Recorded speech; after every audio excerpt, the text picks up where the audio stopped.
Hi, my name is Carla Wills Brandon, and I'm the author of a number of books, several of which discuss the departing visions of the dying. Book number 13, Heavenly Hugs, is due for release in a few months.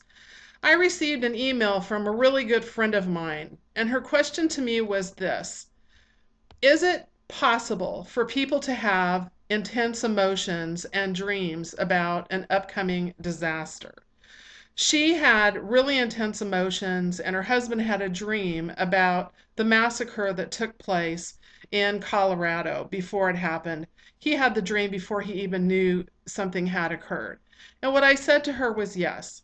A friend of mine named Chris Robbins had dreams about the World Trade Center being hit by airline um, planes before it occurred. He had these dreams quite a few weeks, some time before the actual event.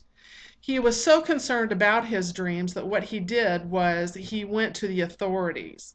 He also contacted other people who research individuals who have these sorts of premonitions. Along with this, there were other individuals who predicted, based on dreams, the upcoming 9/11 attacks. I've included a couple of these in my next book. On top of this, shortly after 9/11, there was an airliner that plowed into a suburban area in Queens. Now, I've collected some accounts regarding that experience too, premonitions of that actual disaster.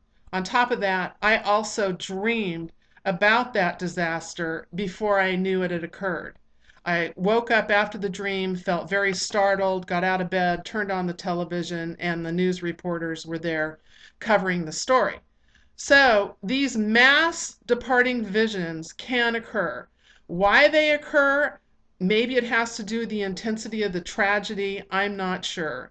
But they do occur. So if any of you out there have had these sorts of experiences, if you had a dream, or if you felt really uncomfortable and nervous and more agitated than usual before a disaster, know that you're not alone. Know that the common everyday person like myself can have these encounters.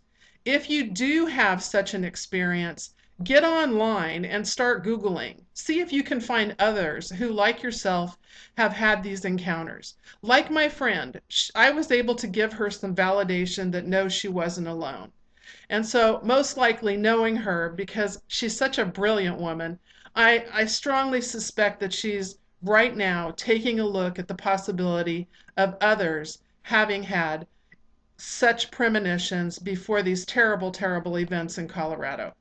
Finally, it's important to know that the families will need our support. And even if we're living in a different state, and even if we haven't been directly impacted by such events, what we can do is we can say a prayer and we can state, "Thy will be done," for the families and the victims.